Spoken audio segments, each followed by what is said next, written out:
Ramdam din sa Visayas at Mindanao ang masamang panahon. Sa Iloilo, sinira ng buhawi ang mga bahay ng mahigit 100 pamilya. Hampas ng alon naman ang sumira sa ilang bahay sa Davao City. Nakatutok si Ivan Mayrina. Napatangis na lang ang isang taga-Toril District, Davao City. Ang kanyang tahanan kasi nawasak ng hampasin ng malalakas sa alon dahil sa masamang panahong dulot ng thunderstorms. Aabot sa 8 bahay ang tuluyang pinadapa ng alon. Biglang taas ito sa kasagsagan ng ulan ayon sa isang residente. Kalit lang ni dako ang balod niya. Wala may kabantay kay nganin lang siya.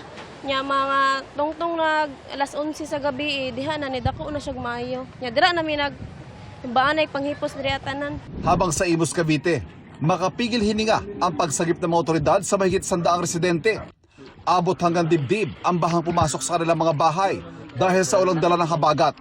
Kaya naman kinailangan ng gumamit ng inflatable boat at lubid. Sa Narbacan, Ilocos Sur naman, nawasak ang bagong tayong river control project. Bagong gawa pa naman ng river wall na natapos ito lang Hulyo. Tulay naman ang nawasak sa San Marcelino, Zambales matapos tamaan ng malakas na agos ng tubig. Nasira rin ang pundasyon ng isang tulay sa Batangas City, kaya pansamantalang hindi ito madaanan ng mga motorista. Sa gitna ng mga pagbaha at pagkasira ng mga infrastruktura kontra rito, panawagan ng ilan. Yung mga project nila tungkol sa flood control, sana ayusin na nila para wala nang maraming buhay na na madamay. May mga pagguhuri ng lupa at bato tulad sa Santa Fe, Nueva Vizcaya. Gayon din sa Mountain Province. Dahil din sa gumuhong lupa, putik at bato, kaya nabalahaw ang isang truck sa Tuba, Benguet.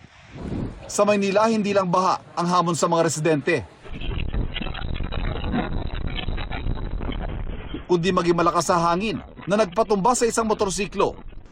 Abot naman sa mahigit 100 pamilya ang naapektuhan ng buhawing nanalasa sa Iloilo City.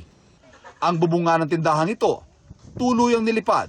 Kung nagbabaya ko kamod ko sa Diyos gugma, kag tawag sa ngalan ni Jesus. Pagwa na mo na siya. Tiyang paypayag naman sa tubang. Nahilay siya. Nabuwal din ang ilang punong kahoy at mga poste.